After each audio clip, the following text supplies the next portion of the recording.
একদিন হযরত ঈসা সিরিয়ার পথে যেতে যেতে একটা মানুষের মাথার খুলি পড়ে রয়েছে দেখতে পেলেন। সেই খুলিটার সঙ্গে কথা বলার জন্য তার খেয়াল হলো। তিনি তখনই খোদার দরগায় আরজ করলেন, হে প্রভু, আমাকে এই খুলির সঙ্গে কথা বলার শক্তি দাও। খোদা তার প্রার্থনা মঞ্জুর করলেন। হযরত ঈসা খুলিকে বললেন, হে অপরিচিত কঙ্কাল, তোমাকে যেই কথা জিজ্ঞাসা করব তার ঠিক ঠিক উত্তর দাও। বলার সঙ্গে সঙ্গে ঈসা শুনতে পেলেন পরিষ্কার ভাষায় সেই খুলি কালেমা শাহাদাত পাঠ করল। ঈসা জিজ্ঞাসা করলেন, তুমি পুরুষ না স্ত্রী? খুলি উত্তরে বলল, পুরুষ। ঈসা বললেন, তোমার নাম কি? খুলি উত্তরে বলল, জামজাম।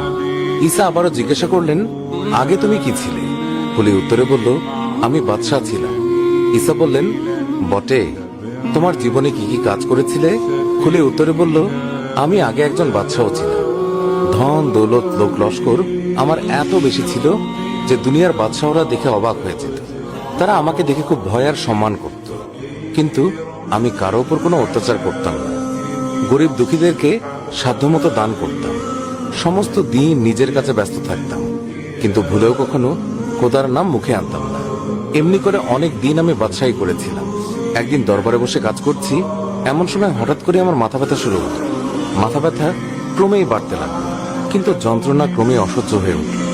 যেখানে যত বড় হিকিম ছিল, চিকিৎসার জন্য তাদের সকলকে ডাকা হলো, কিন্তু কিছুতেই কিছু হলো না।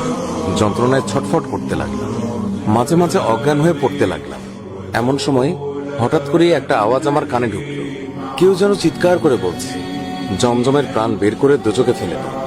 আর সঙ্গে সঙ্গে এক বিকট মূর্তি আমার সামনে এসে দাঁড়ালো। উফ, কি ভীষণ তার চেহারা! দেখে আমি অজ্ঞান হয়ে পড়লাম।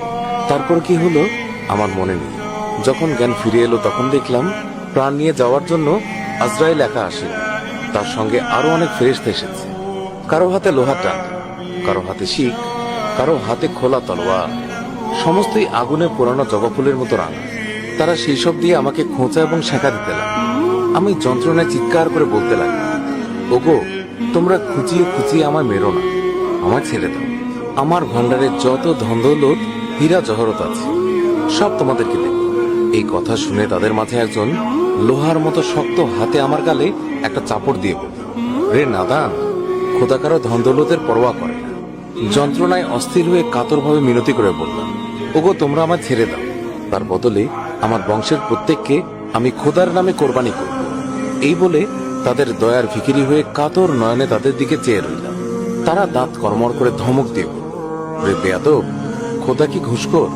আজরাইল তখন ফেরেশতাদেরকে বললেন, আর দেরি করো না, এখন এর প্রাণ বের করে দোজখে ফেলে দাও। আর তারপর তারা